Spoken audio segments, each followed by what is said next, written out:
drawing a few links with the curriculum.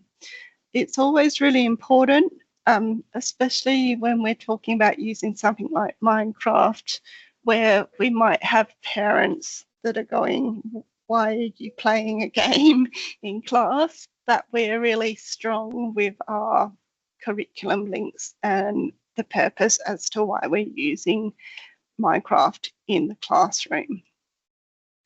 So Redstone, in case anyone doesn't know, and that's perfectly fine, that might be why you've decided to come to this webinar, and my screen has frozen.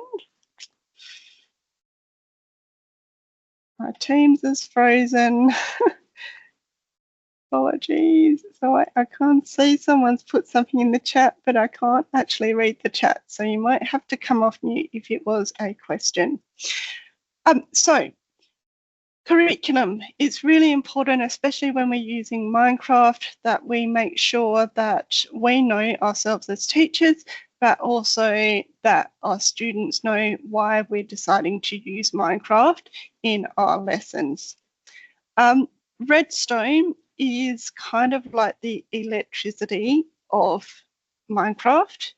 It allows you to build all sorts of contraptions and do all sorts of designs that are kind of automated and animated within Minecraft.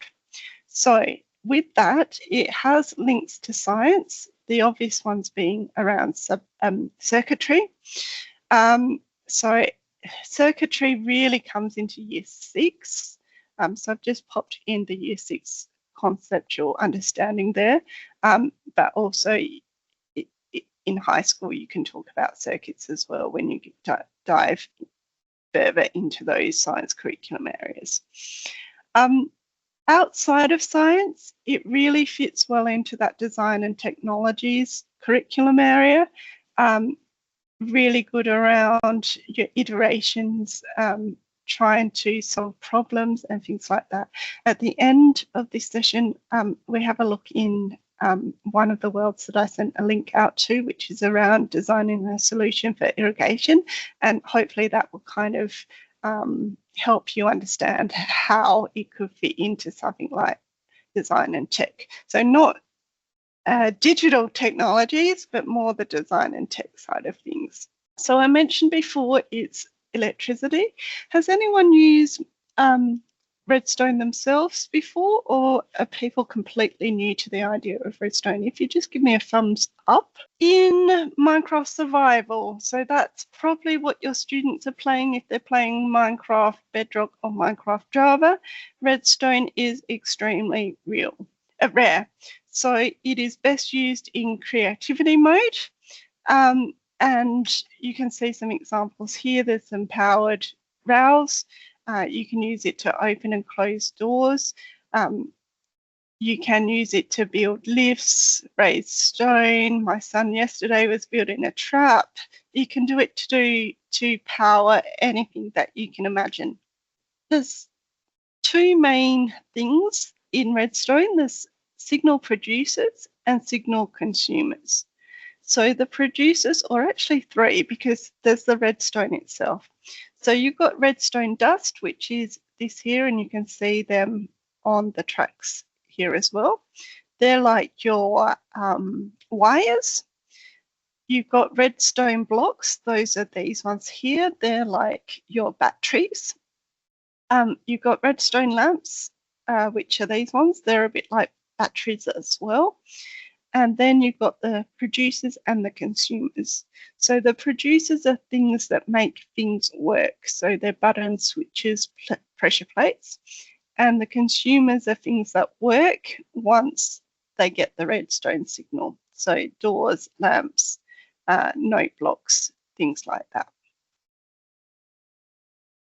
So here are those key blocks. You can see there's lots of consumers.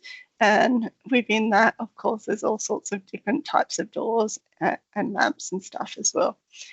We have a look at some of these today.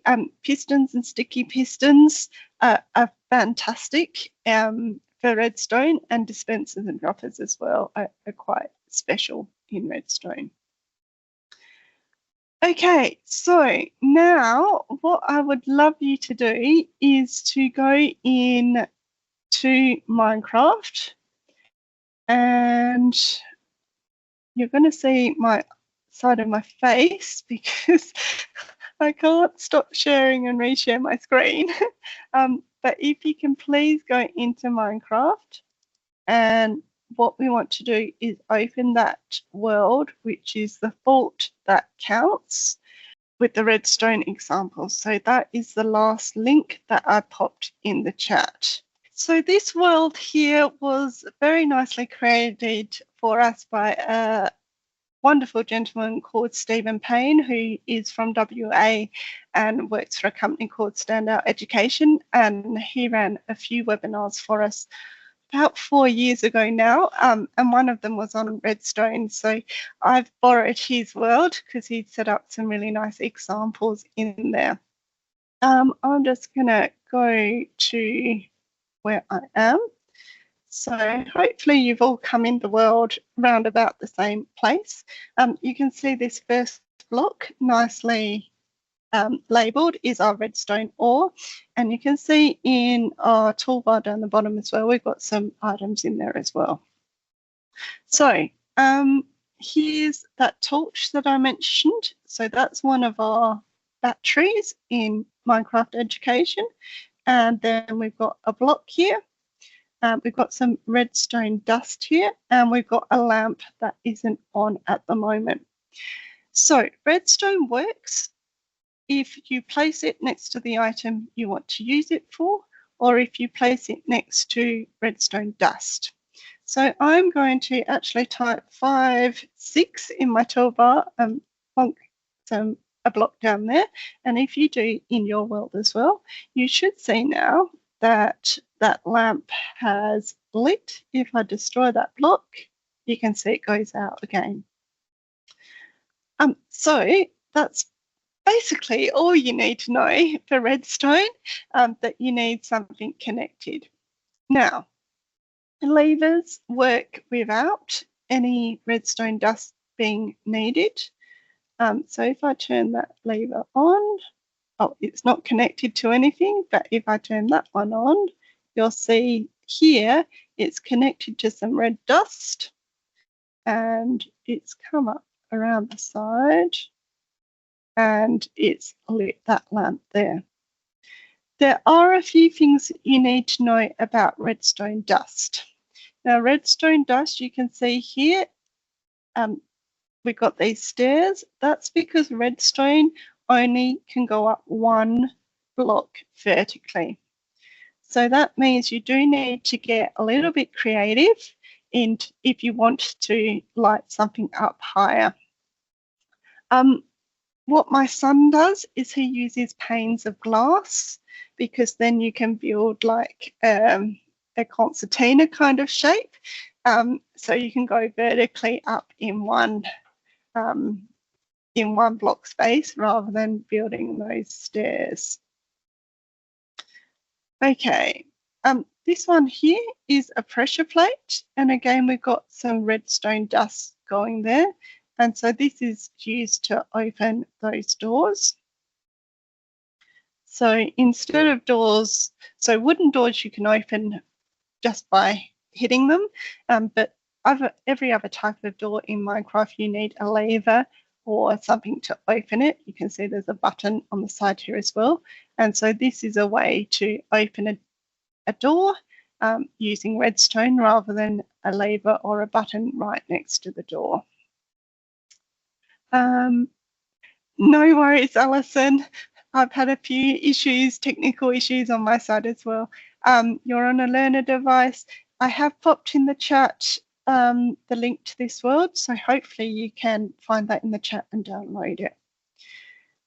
So those buttons that you might already be using, they're all run off redstone, and those levers that you might already be using are run off redstone. If I can open it as well. You'll notice the lever opens the door permanently, whereas the pressure plate I had to be standing on it, so I've got to run really quickly if I want to get in there. Perfect. Okay. So I showed you how to just place a block. Let's now do our own thing. So I'm just going to move over to a bit of grass here. I'm going to get our redstone dust, which is already in our inventory, so number 7. And I'm just going to place some dust. The other thing to think about with dust is it can only go a maximum of 15 blocks. You've got something called repeaters, which is also in our toolbar. And what that does is it will strengthen the signal so that I can put one every 15 blocks and then I can go for a longer period. But this isn't 15 blocks, so I don't need a repeater. Now, I'm actually going to go into my inventory and I'm going to grab a lamp. So I'm going to press E on my keyboard. If I type in redstone, you'll see here are my ore blocks, which we don't need in creative because we can just get our redstone block and our dust. But this is our redstone lamp. So let's put that into our inventory. We might as well, while we're here, get our redstone torch.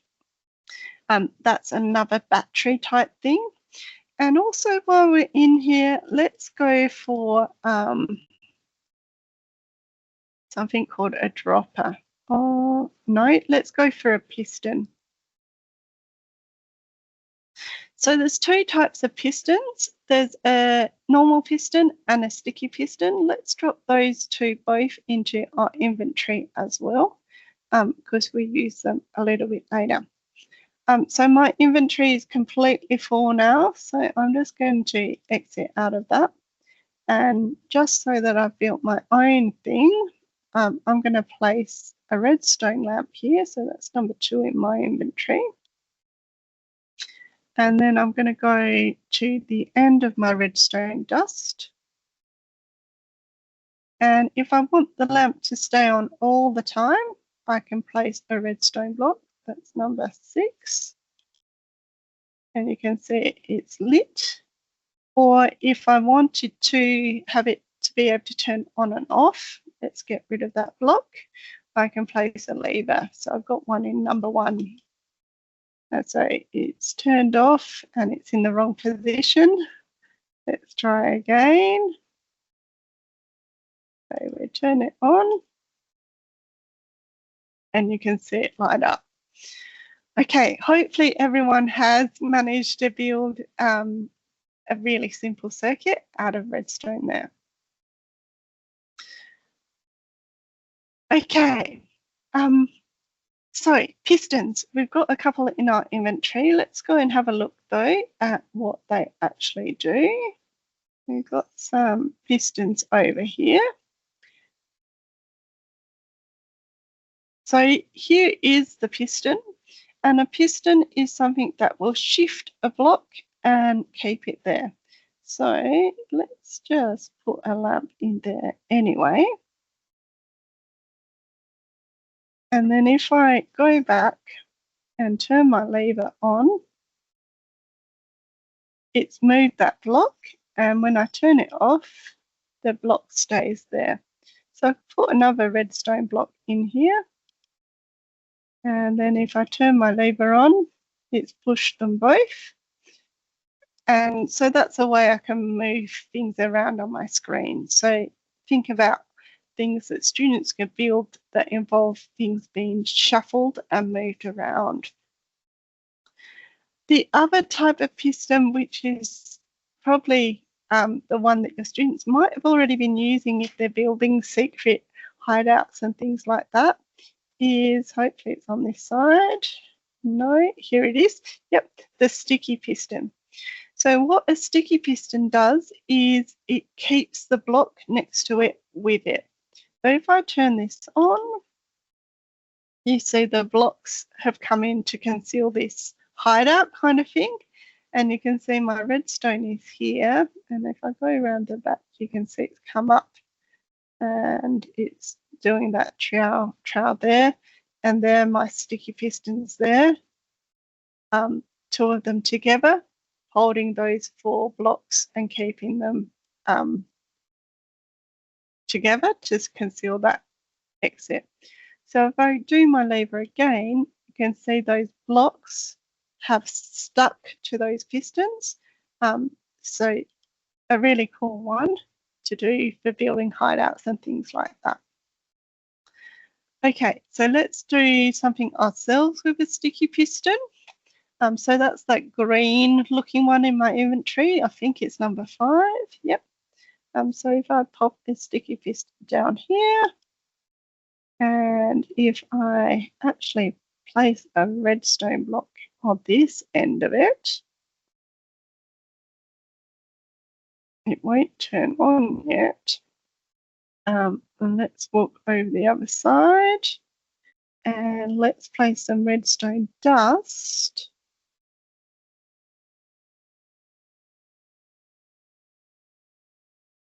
And then let's put in a lever here. So that's number 1 in my inventory. Whoops, wrong way.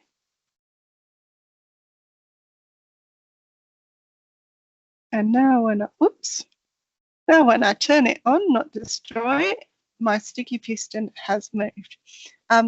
Cool thing with this is if I put another sticky piston here,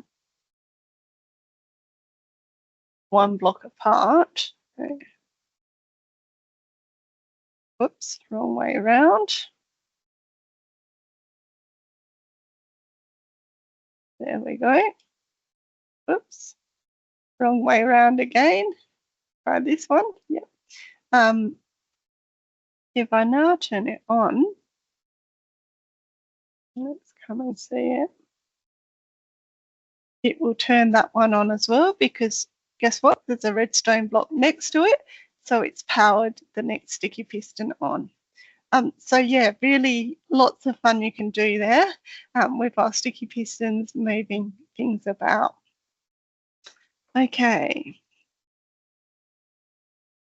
The other 2 redstone things that I wanted us to have a look at, I think we've got them around the corner.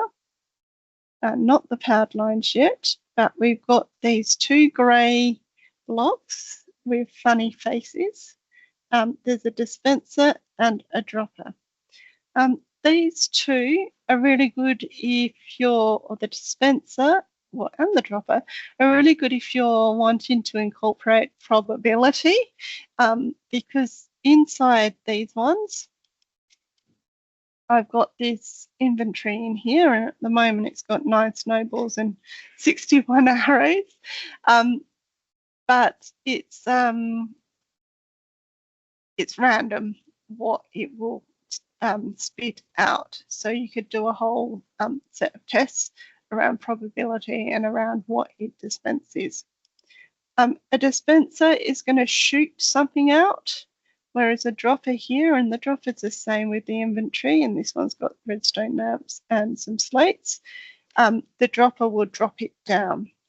So again, you could use a dropper if you're wanting to set up PvP type teams for your class. You could put in red helmets and blue helmets and get them dropped out randomly for your students.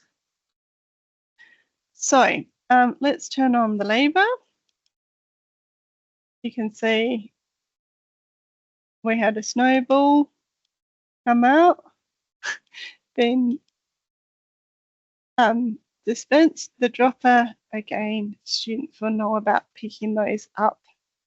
But again, some really cool things that you can use to give students items within a game, or get students to give other students items within a game, and they're all powered with redstone. So let's have a go at that as well. So we don't have them in our inventory at the moment, so I'm going to go back into my inventory. I'm going to go in and get a dispenser.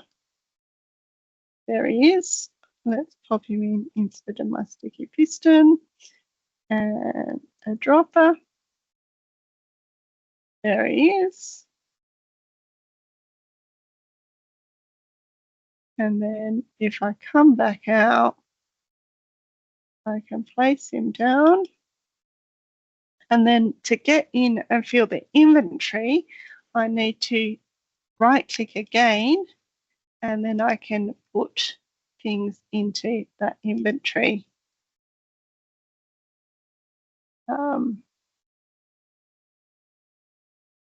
In my dropper. Now, I could just put a lever next to it, or I could lay some redstone dust. So let's lay some redstone dust. Whoops, always do that.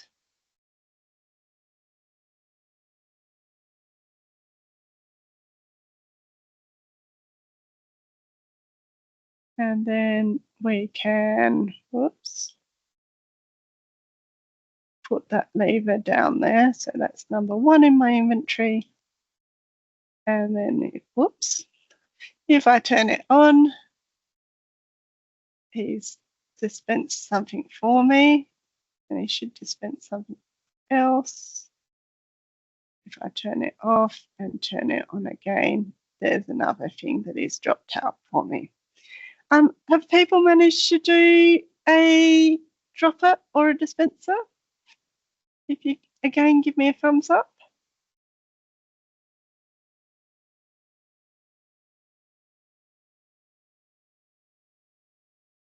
Perfect. If you've got any ideas yourself about how you think students or you might use them in Minecraft throughout this session, please feel free to pop them in the chat. Okay, so that was the dispenser. The dropper is very similar, but with a hole instead of a smiley face. Let's put him in. Dispenser. Sorry, that was the dispenser, not the dropper. This is the dispenser. So that one will shoot things out. So again, to open it up, I'm just going to click. I don't have anything in my inventory, so I'm just going to grab something from my toolbar. Probably not good to do that, but let's put in some redstone blocks as well. And again, let's put a torch next to it this time, and that should just work. There it does. There it went. It fired something straight away. Let's try again. Fired something straight away. So you can see that torch works as a battery, is always on. Probably not the best thing to put next to one of these blocks because you want to be able to turn it on and off. But yeah, it's another form. If I put a block there as well, it would just shoot out one bit as well. Again, it's a bit like a battery.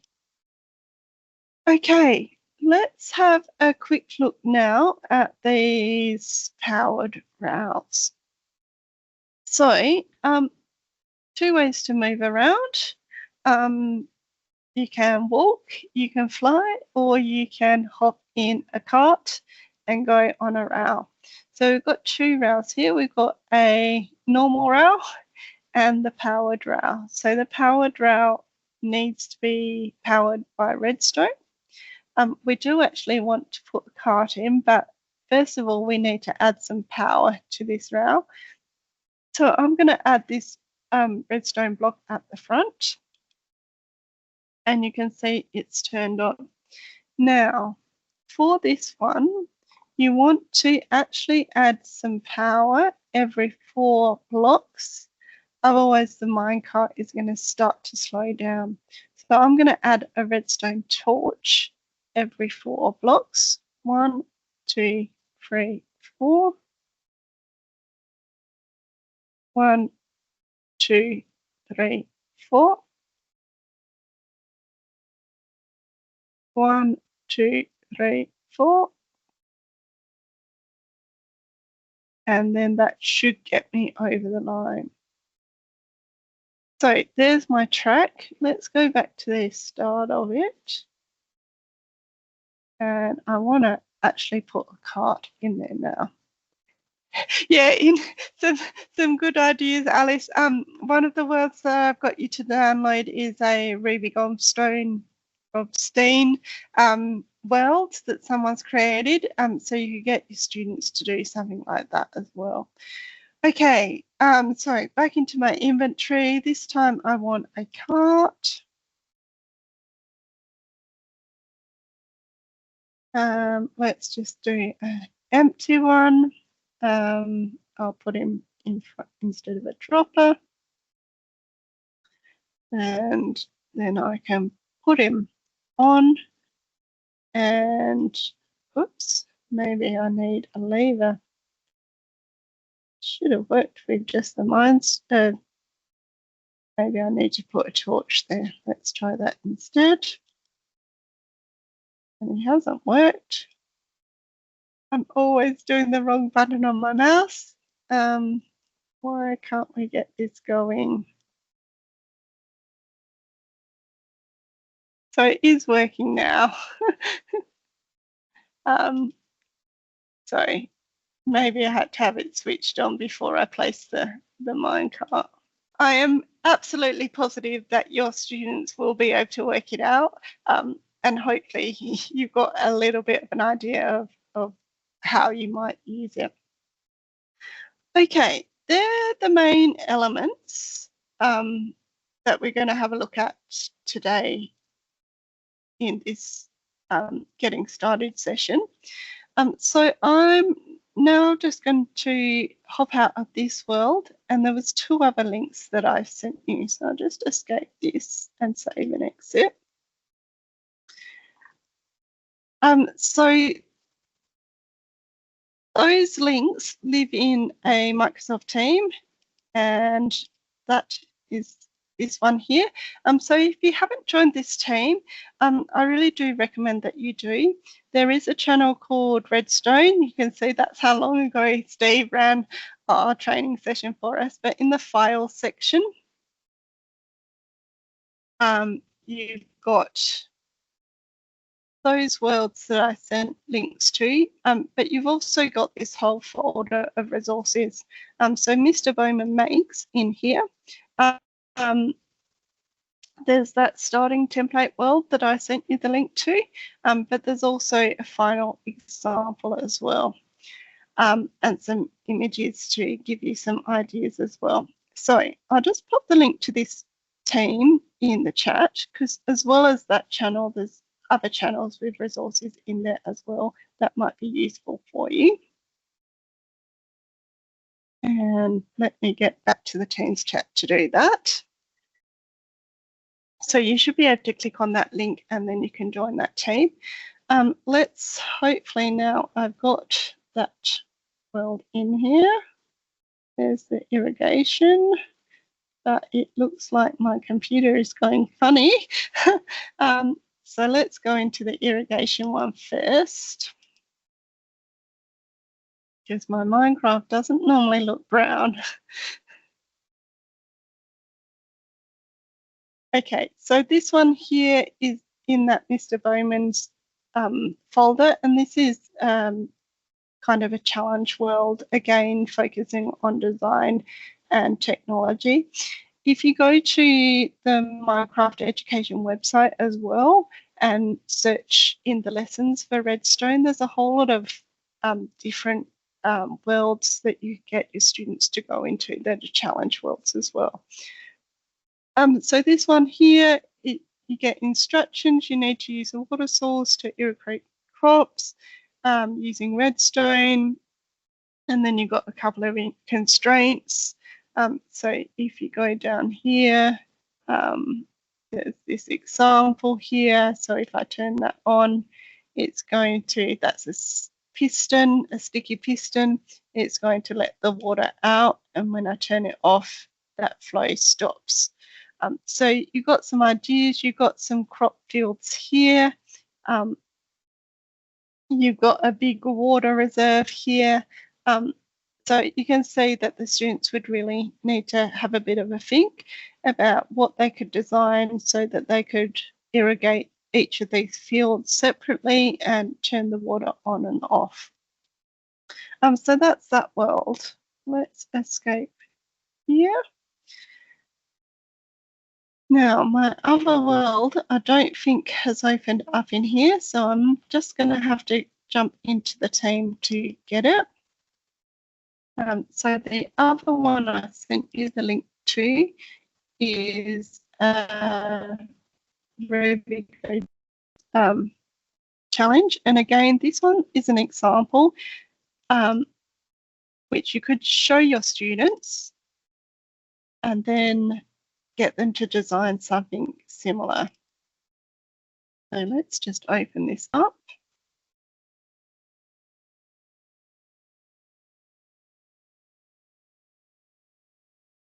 And let's try again. Oh, we're in here, I think. Yep, so this one here, I need to walk up to the top. And so you can see whoever built this has designed this huge track with some mine carts, dispensers, all sorts of things to do a challenge. They've actually used container blocks, I think, because I don't think I can walk outside of here.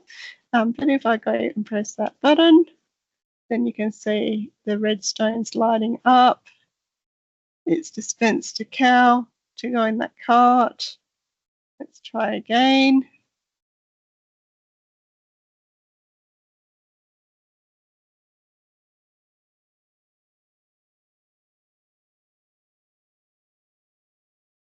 And it looks like this one might even have an error. So it might be a case of getting your students to have a look at it and then see if they can design something that works. Because it looks like that one's stopping there with that pig in that cart. But hopefully that gives you a few ideas about how, or some examples that you could show your students about how you could use Redstone. Okay.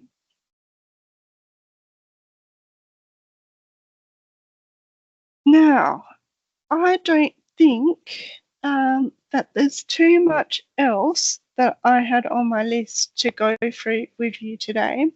I do have a training summary, so I will open that up just so you know where it is. So I do have this training summary which has got in there the information about that we've gone through today.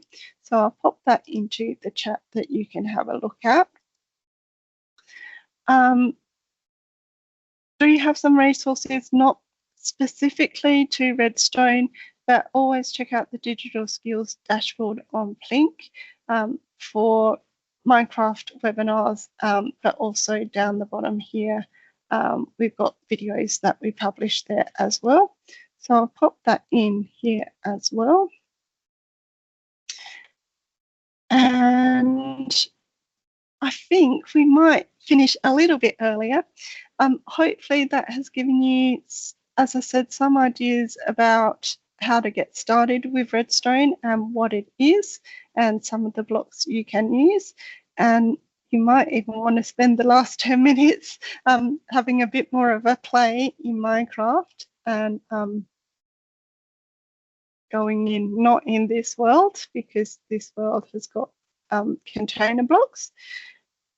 But maybe in that first world with the fort that counts, or there's some other worlds in that team as well to do with Redstone that you might want to have a look at as well. So thank you those people that have joined me today and put up with my technical issues, and hopefully have fun with your students with Minecraft for the rest of this term.